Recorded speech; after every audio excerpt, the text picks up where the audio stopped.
Bismillahirrahmanirrahim, assalamu alaikum wa rahmatullahi ta'ala wa barakatuh. Donc, je continue ici notre projet gestion des courriers avec C# et la base de données SQL Server. Donc, voilà, on va voir par la suite comment réaliser bien sûr un petit travail. Donc, comment ajouter donc, deux icônes ou deux boutons donc, sur la grille ou sur la grille de view. Donc, il permet bien sûr d'éditer un enregistrement ou de modifier bien sûr les informations concernant un courrier. Et un autre bouton qui permet bien sûr de supprimer le courrier correspondant au courrier sélectionné. D'accord?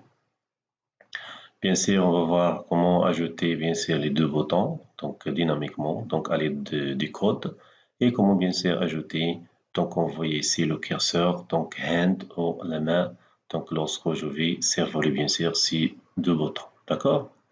Donc voilà, donc après on va voir bien sûr comment réaliser donc un formulaire de recherche, ici donc comment ajouter bien sûr les critères de recherche. Donc voilà, donc soit je peux bien sûr chercher avec des textes. Par exemple, si je vais bien sûr chercher sur la colonne sujet, automatiquement si je vais taper bien sûr un morceau ici d'un mot, automatiquement par exemple ST, donc voilà. Donc, on voit ici. Donc, voilà, je vais par exemple chercher donc c'est préparation qu'on voit ici. Donc, il va chercher bien sûr donc c'est le sujet, d'accord, une partie de cette phrase, d'accord. Donc, voilà, si je vais bien sûr inclure les dates, si je vais bien sûr chercher avec les dates.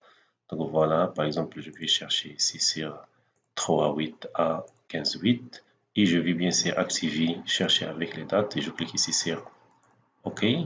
Automatiquement, il va chercher ici, donc c'est la date order qu'on voit ici, date order. Donc, il est inclus entre 3 et 15, ça veut dire le dernier ici, 11. D'accord? Si je vais bien sûr combiner la recherche avec le texte et la date, automatiquement, je vais activer bien sûr ce choix et je peux bien sûr faire la recherche encore. D'accord? Par exemple, donc le sujet qui contient bien des courriers, bien sûr, dans le sujet contient par exemple PR. D'accord? Automatiquement vous voyez, donc il va rechercher, donc il va trouver bien sûr le résultat équivalent, d'accord? Si je vais bien sûr réinitialiser. Donc pour le bouton, si je clique bien sûr sur ce bouton, automatiquement il va afficher donc le formulaire d'édition, de modification. Donc on va voir par la suite comment ajouter des pièces jointes au courrier, comment bien sûr uploader des fichiers ou des documents donc comme des PDF ou des images. Donc c'est un courrier bien sûr comme des pièces jointes, d'accord? Et le deuxième bouton, donc il sert bien sûr à supprimer l'enregistrement, donc avec un message de confirmation comme ça. Si je clique, très bien, d'accord? Donc on va voir dans cette séance donc comment bien sûr ajouter dynamiquement les boutons d'action comme donc éditer ou supprimer. Et la prochaine séance, Inch'Allah, on va voir comment réaliser cette partie concernant la recherche. Voilà, dans la base de données, d'accord? Donc d'abord, avant de commencer bien sûr cette séance, je vais régler bien sûr un petit problème donc, de la séance précédente. Donc concernant bien sûr la fenêtre, le formulaire, donc éditer courrier. Donc, voilà, je vais aller ici sur éditer courrier, donc c'est l'événement. Donc on voit ici donc l'événement, donc c'est form load. L'événement c'est FRM arrivé edit. Donc c'est la dernière séance, je pense que nous avons ici FRM arrivé add parce que nous avons fait copier-coller du formulaire bien sûr FRM arrivé add. Pour vous, bien sûr, pour fixer ce problème, c'est tout simplement vous devez vous devez tout simplement copier ce code, donc et bien sûr avec FRM arrivé add, et je vais retourner ici donc sur le formulaire. Donc voilà, je vais bien sûr trouver une petite erreur. Voilà, je vais supprimer. Pour vous, vous trouverez bien sûr ici donc FRM arrivé add form load, d'accord, ou load, d'accord. Je vais supprimer cette ligne. Je retourne ici, je clique, voilà, et voilà, sur FRM, ici sur Form Load, je fais double-clic et donc le nouveau, bien sûr, événement sera généré avec cette nomination ici, donc FRM arrivé edit, d'accord? Et maintenant, je vais bien sûr couvrir le texte ou le code. Très bien. Bien sûr, je vais supprimer, bien sûr, cette ligne et celle. D'accord? Donc comme ça, donc notre travail sera bien sûr homogène parce que je ne dois pas avoir ici donc la classe FRM arrivée edit, donc avec un événement FRM arrivé add load, d'accord? Donc c'est pas logique, je dois avoir bien sûr les textes qui sont bien sûr cohérents, d'accord? Retournons à notre travail. Donc notre travail consiste bien sûr à ajouter deux boutons sur la grille ou sur la data grid view, c'est la liste. Donc voilà, je vais ajouter bien sûr ici deux boutons. Donc un bouton qui permet bien sûr de modifier la ligne. Nous avons déjà vu la dernière séance comment modifier bien sûr un enregistrement en cliquant, double-clic ici. Je vais vous montrer bien sûr comment ajouter des boutons bien sûr d'action sur la grille ou sur la liste Data Grid View. D'accord? Donc voilà, maintenant je retourne ici sur liste d'arrivée et voilà, je retourne ici sur le code. Très bien. Donc voilà, je cherche ici donc la fonction load data ou pardon, donc l'événement liste arrivée load. Donc bien sûr après le chargement des données, donc avec la fonction load data, automatiquement ici je dois ajouter deux colonnes ou deux colonnes de type image. Donc je vais bien sûr insérer une image ou une icône pour ajouter bien sûr une action. D'accord? Donc voilà, pour ajouter bien sûr une colonne de type image ou colonne image, je vais mettre tout simplement donc, data grid view. Donc data grid view, bien sûr, pardon, donc data grid view, donc image, pardon, colonne. Donc c'est une colonne qui va bien sûr comporter une image. Je peux mettre bien sûr, donc c'est un bouton, donc btn, donc edit, donc il est égal à donc new data grid view, bien sûr, colonne. Très bien, comme ça, c'est bon. Après, je vais mettre ici donc le nom de ce bouton, donc btn-edit. Donc name, je vais donner un nom à ce bouton, bien sûr. Donc voilà, égal à ici btn-edit. D'accord? Et voilà, après, donc btn-edit.header l'entête. Donc le texte de l'entête, je ne vais pas l'afficher comme ça. C'est très bien. Et après, qu'est-ce que je vais mettre? Donc btn, donc edit.image. Voilà. Donc pour le moment, je vais mettre ici donc nul. Je vais vous montrer comment ajouter bien sûr des icônes à cet bouton. Très bien. Voilà. Donc après, qu'est-ce que je vais mettre? Tout simplement, je vais mettre data grid view arrivé.colonne. Donc je vais accéder à la liste des colonnes.add et je vais ajouter bien sûr btn edit. Très bien. Donc la même chose ici pour le bouton supprimer. Donc voilà data grid view. Voilà, pardon, data grid view. Donc image colonne. Donc btn delete. Très bien. Donc est égal à new data grid view colonne image colonne. Très bien. Donc voilà btn delete. Donc voilà point name est égal à, c'est la même chose ici. Donc btn delete. Pardon. Les noms, bien sûr, de ces boutons sont très importants lorsqu'on va bien sûr ajouter de l'action sur ce bouton. Voilà, donc btn delete.name, d'accord, et btn, donc delete, donc, donc header text, c'est-à-dire le texte de l'entête, voilà, de la colonne, je vais pas le mettre comme ça, c'est très bien, d'accord. Et après, qu'est-ce que je vais mettre? Donc btn, donc voilà, image, delete image, voilà.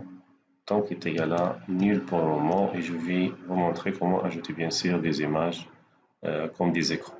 D'accord? Après, je vais mettre data grid view arrivé.colonne et je vais bien sûr l'ajouter à la liste des colonnes existantes. D'accord? .add. Très bien.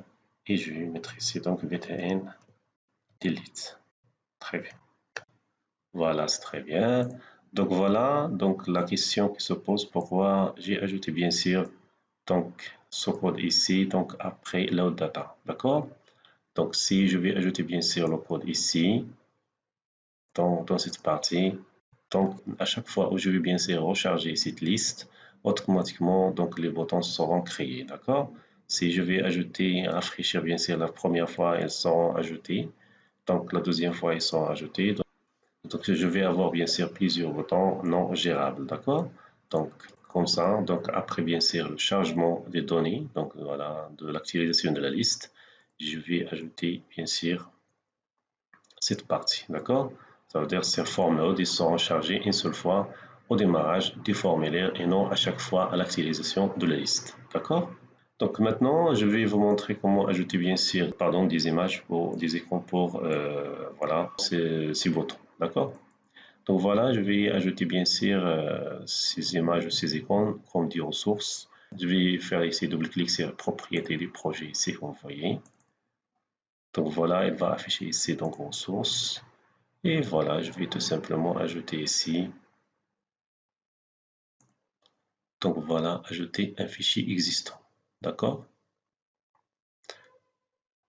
D'accord, je vais bien sûr chercher sur mon projet ici, donc sur les icônes. J'ai récupéré bien sûr des icônes. Pour moi, je vais travailler sur une icône dimension 24-24. Voilà, je vais par exemple mettre bien sûr pour éditer cette icône. Voilà, donc edit. Donc, et je vais ajouter bien sûr une autre icône. Donc voilà, delete. C'est celle-là. Très bien. Donc voilà qu'on voit ici. Donc voilà ces fichiers. Donc ils seront bien sûr ajoutés à la ressource de ce projet et ils seront bien sûr accessibles via le code que nous allons bien sûr écrire. D'accord? Vous voyez ici, donc sur le répertoire, vous voyez sur ces ressources, nous avons l'accès à Delete 1 et Edit 1, vous voyez, sont des icônes ou des images. D'accord? Je retourne ici sur mon code. Donc pour accéder bien sûr, je vais mettre ici donc Properties, propriétés. Donc voilà, elle est là. Donc properties.resource. Donc voilà pour edit, je vais mettre ici donc edit 1. Comme vous voyez, donc il est accessible parce que nous avons ajouté comme une ressource. D'accord? Donc la même chose ici pour l'image, je vais mettre ici donc properties. Donc voilà. Donc point ressource. Pardon, delete. Comme ça, c'est très bien. Je vais régler bien sûr un petit paramètre ici. Comme ça, je vais bien sûr indiquer la largeur, bien sûr, bien déterminée chaque ligne. D'accord? Je vais mettre ici donc data grid view. Voilà, data grid view. Arriver bien row templates. Comme ça, point height. Et je vais mettre tout simplement ici, donc par exemple 30 de taille. D'accord? Maintenant, si je vais exécuter, donc voilà, comme vous voyez, donc voilà, je vais régler bien sûr un petit problème d'affichage et je peux bien sûr modifier cette icône comme ça, elle sera comme ça, bien affichée, d'accord? Je retourne ici, donc je vais bien sûr supprimer cette ligne et automatiquement je vais mettre donc data grid view arrivé.auto size colonne mode. Voilà, est égal à data grid view auto size colonne mode point all cell comme ça. Comme vous voyez, donc il sera donc largeur de colonne ajuste au contenu de toutes les cellules dans les colonnes, d'accord? Comme ça, c'est très bien. Voilà, je peux bien sûr ajouter une autre ressource ici. Donc voilà, je vais aller ici, bien sûr, propriété. Donc ces ressources et je vais ajouter une autre icône, pardon. Cliquez ici, donc ajouter un fichier existant. Je vais ajouter cette icône edit 2, d'accord? Voilà, je vais enregistrer. Et très bien. Donc voilà pour BTN Edit, je vais mettre ici. Donc je vais mettre ici donc Edit 2. Comme ça, c'est très bien. Maintenant, je clique, c'est enregistré et je vais afficher.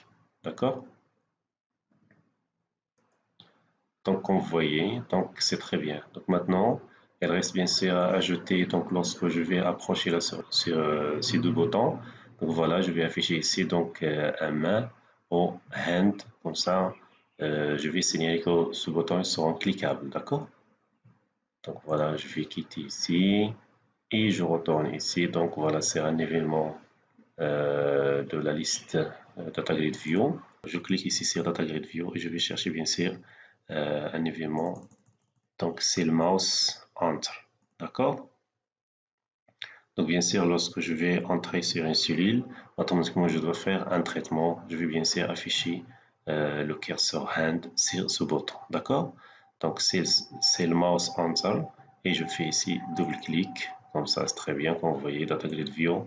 Donc, c'est le mouse enter et comme ça, c'est très bien. Maintenant, je dois bien sûr récupérer, voilà, c'est quelle colonne je suis. Bien sûr, est-ce que je suis sur la colonne éditée ou la colonne supprimée ou la colonne d'attendre et ainsi de suite. Automatiquement, je dois récupérer le nom de la colonne sur laquelle la souris a été déplacée. D'accord? Automatiquement, je dois déclarer bien sûr ici donc une chaîne de caractères. Donc voilà, string, la colonne, le nom de la colonne, d'accord, est égal à DataGridView, arrivé.colonne, comme ça. Et bien sûr, je vais accéder à l'indice de la colonne sur lequel je suis à travers bien sûr de ce paramètre, de cet objet DataGridView cell event arc, d'accord. Je vais mettre ici donc e point, donc colonne index, comme ça, donc pardon, et je vais récupérer bien sûr point name, très bien comme ça. Et il s'agit bien sûr d'une chaîne de caractères. Maintenant, qu'est-ce que je vais mettre? Tout simplement, je vais tester if est différent, bien sûr, et bien sûr que si la colonne est différente de btn edit et bien sûr comme ça, c'est très bien. Donc, et la colonne, le nom de la colonne est différent de btn, pardon, btn delete. Donc voilà, qu'est-ce que je vais mettre? Tout simplement, je vais mettre ici donc data grid view. Donc, point cursor, ça veut dire le curseur, donc est égal à, donc voilà ici, donc curseur, le curseur point, pardon, point default. Cette condition ici, donc voilà, donc si le nom de la colonne est différent de btn edit ou le nom de la colonne est différent de btn delete, automatiquement, je vais rien mettre ici, donc je vais laisser le curseur par défaut, d'accord? Else, je vais mettre ici le data grid view. Voilà. Point curseur. Donc voilà, point, pardon, est égal à curseur. Donc avec s.end. Très bien. Donc on voyait, donc si j'ai par exemple sur la colonne btn edit ou la colonne btn delete, je vais bien sûr activer cette action ici. Donc le curseur sera comme humain. D'accord? Donc c'est non. Automatiquement, je dois mettre ici le data grid view cursor pour que ce point default, ça veut dire le curseur par défaut, donc soit affiché bien sûr sur le data grid view. D'accord? Donc maintenant, si je vais tester,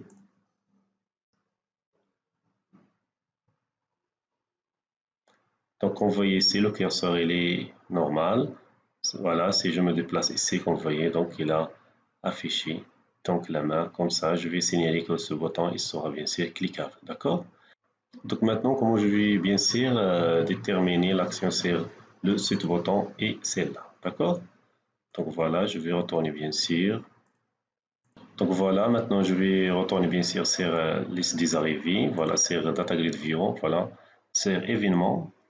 Donc voilà, Data Grid View événement. Et je vais chercher bien sûr donc l'événement Cell Content Click. Si je vais bien sûr cliquer sur le contenu, donc voilà, d'une cellule. Donc voilà, je vais bien sûr appliquer Cell Content Click.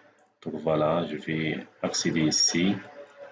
Dans ce cas, je dois récupérer le nom de la colonne et je vais tester.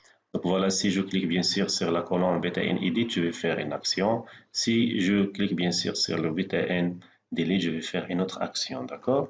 Automatiquement, donc voilà, automatiquement je dois déclarer bien sûr string, donc la colonne call name, c'est-à-dire le nom de la colonne est égal à data grid view. Donc voilà, point colonne. Et je vais accéder bien sûr à e.colonne index, c'est-à-dire la ligne ou la colonne sélectionnée ou cliquée, point name. Je récupère le nom. Très bien. Après la récupération, bien sûr, du nom, je dois récupérer, bien sûr, lorsque je vais faire, bien sûr, la suppression ou l'édition, automatiquement, je dois récupérer, bien sûr, l'ID de chaque enregistrement, l'ID de chaque courrier arrivé, d'accord? Bien sûr, je dois mettre ici donc data grid. Je vais déclarer une ligne ici, data grid view, data grid view, voilà, row. Donc, row comme ça est égal à, tout simplement, je peux est égal à data grid view point rows comme ça, et je vais bien sûr récupérer donc le point row index, ça veut dire l'indice de la ligne sélectionnée, d'accord? Et qu'est-ce que je dois mettre tout simplement lorsque je vais cliquer, je peux mettre ici donc cette ligne sélectionnée, donc selected est égal à true comme ça. Et après, qu'est-ce que je dois mettre? Je peux récupérer bien sûr donc int, pardon, donc int id arrivé, voilà, est égal à donc la ligne sélectionnée. Donc point, je vais accéder au cellules comme ça. Et qu'est-ce que je dois récupérer? Je dois récupérer bien sûr l'ID. L'ID, ça veut dire correspondant à l'ID arrivé parce que nous avons changé ici sur load data. Donc ID arrivé en ID. D'accord? Donc là aussi l'ID point, point value. Et je dois convertir bien sûr parce qu'il s'agit ici d'une chaîne de caractères, d'un objet, et l'autre c'est un entier. D'accord? Je dois mettre tout simplement donc converts, pardon, donc convert point to int comme ça, et je vais fermer. Très bien. Donc très bien, maintenant je teste. Donc voilà, call name donc est égal à donc btn edit. D'accord, qu'est-ce que je dois mettre? Automatiquement, je dois faire bien sûr une modification. D'accord, je dois afficher bien sûr la fenêtre qui permet bien sûr de faire une modification, c'est FRM Edit. D'accord, donc nous avons déjà fait la dernière séance de travail. Donc à l'aide bien sûr de Data Grid View Cell Content double-clic, lorsque je vais faire double-clic sur une cellule, automatiquement je dois afficher bien sûr le formulaire qui permet bien sûr d'éditer cet enregistrement. D'accord, donc soit je vais copier et coller bien sûr ce code, ou tout simplement je peux faire référence à cette fonction ici. Je vais faire appel à cette fonction, ou bien sûr cette procédure. Voilà ici. Très bien. Donc voilà, il nécessite bien sûr deux paramètres ici. Donc je vais mettre ici donc sender. Voilà. Et la même chose ici, je vais mettre ici le paramètre. Très bien. Donc on voit ici, donc c'est pas la peine de réécrire ce code. Automatiquement, je vais faire appel à cette fonction de cette manière. D'accord? Pour le deuxième test que je vais faire, bien sûr, if donc call name est égal à donc btn delete. Voilà. Qu'est-ce que je vais mettre? Tout simplement, je dois afficher un message de confirmation de suppression. Voilà, si je vais cliquer sur oui, automatiquement je dois supprimer. Si je clique sur non, voilà, je ne vais rien faire. D'accord? Donc voilà, maintenant je vais déclarer bien sûr un objet de type dialogue results. Voilà, dialogue results dr est égal à donc message box. Donc voilà, point show, et je vais mettre tout simplement ici donc le message à afficher. Donc vos livres vraiment ce courrier. D'accord, et je peux ajouter bien sûr l'ID donc à concaténer avec IT arrivé par exemple. D'accord, ou je peux bien sûr récupérer ici donc le sujet CJ, voilà, est égal à bien sûr donc row point cell, donc voilà point CJ, donc voilà point value, donc point string. Comme ça c'est très bien, et je vais tout simplement mettre ici donc CJ. Voilà. Le deuxième paramètre, donc comme ça, je peux retourner à la ligne. Qu'est-ce que je vais mettre comme deuxième paramètre? Tout simplement, je dois mettre ici donc le titre confirmation de suppression. Voilà. Donc, je vais bien sûr mettre ces message box bouton. Je vais afficher les boutons message box. Donc, bouton, je vais mettre donc yes no. Comme ça, je vais avoir deux boutons, donc oui ou non. Et pour l'icône, je vais mettre ici donc message icône égal à warning. Comme ça, je vais afficher un message d'alerte. D'accord? Donc voilà, je peux mettre comme ça, je retourne à la ligne et retourner à la ligne. Très bien. Voilà. Donc je teste maintenant if donc tr est égal à donc dialog results.yes. Très bien. Qu'est-ce que je dois mettre? Automatiquement maintenant je dois supprimer ou confirmer la suppression. D'accord? Très bien. Maintenant je vais faire appel bien sûr à notre base de données en utilisant la clause using. Donc voilà comme ça. Donc using. Voilà db. Donc jQuery context db est égal à new db jQuery context. Voilà. Comme ça. Et je vais mettre tout simplement voilà. Je vais mettre ici donc arrivé. Voilà. Arrivé à R est égal à db.arrivé. Je vais chercher bien sûr ce courrier. Donc false sur default. Comme ça. Et je vais chercher bien sûr à l'aide de l'ID arrivé récupérer ici. D'accord? Donc voilà, je vais utiliser un lambda expression, donc s x. Voilà, donc ID arrivé est égal à ID arrivé. Très bien. Donc voilà, ID arrivé. Je peux mettre ici courant, comme ça. Très bien. Je vais identifier bien sûr, je vais, voilà, comme ça je vais faire bien sûr une petite différence entre ID arrivé ici et ID arrivé current. D'accord? Voilà, après la récupération bien sûr de cet objet, voilà, qu'est-ce que je vais mettre? Qu'est-ce que je dois mettre ici? Donc db.arrivé.remove et je vais supprimer cet objet, donc l'élément AR. Très bien. Et il ne faut pas oublier de mettre db.savechange et faire appel à load data. Comme ça, c'est très bien. Donc voilà, je vais cliquer sur CTRL 4D et voilà, pour bien sûr formater mon code et je vais tester.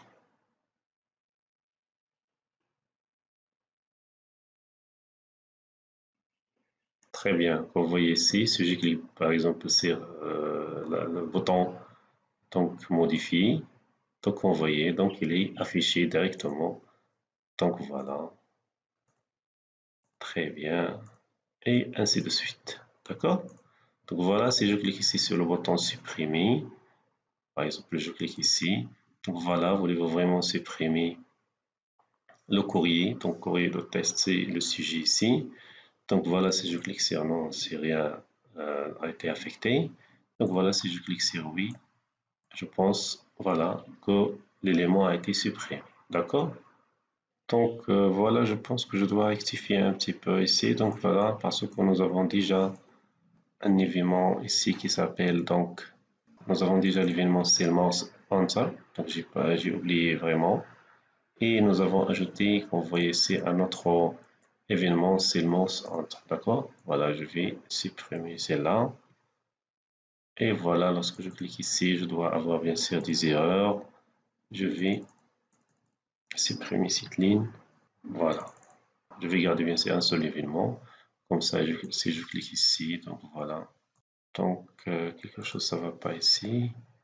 Je vais déplacer ce code. Je vais supprimer. Voilà. Et je vais supprimer bien sûr à nouveau celle-là. D'accord? Je fixe les erreurs. Et je vais recréer à nouveau bien sûr l'événement Salesforce Enter. Voilà ici. Donc, je vais mettre comme ça et je vais tester.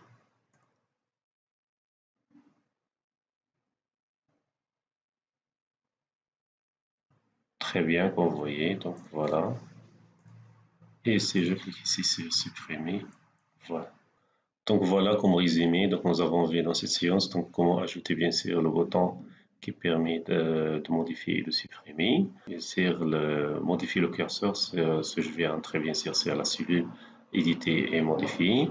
D'accord. Et comment bien sûr supprimer et modifier les informations concernant un courrier. D'accord. Par la suite, dans la prochaine séance, je vais voir comment ajouter bien sûr une zone pour la recherche. Je vais ajouter bien sûr la recherche par texte et la recherche par date. D'accord. Et bien sûr, je peux mettre la combinaison entre date et texte. Donc, on va voir comment. Donc, la prochaine séance, Inch'Allah. Merci, à bientôt et à la prochaine séance.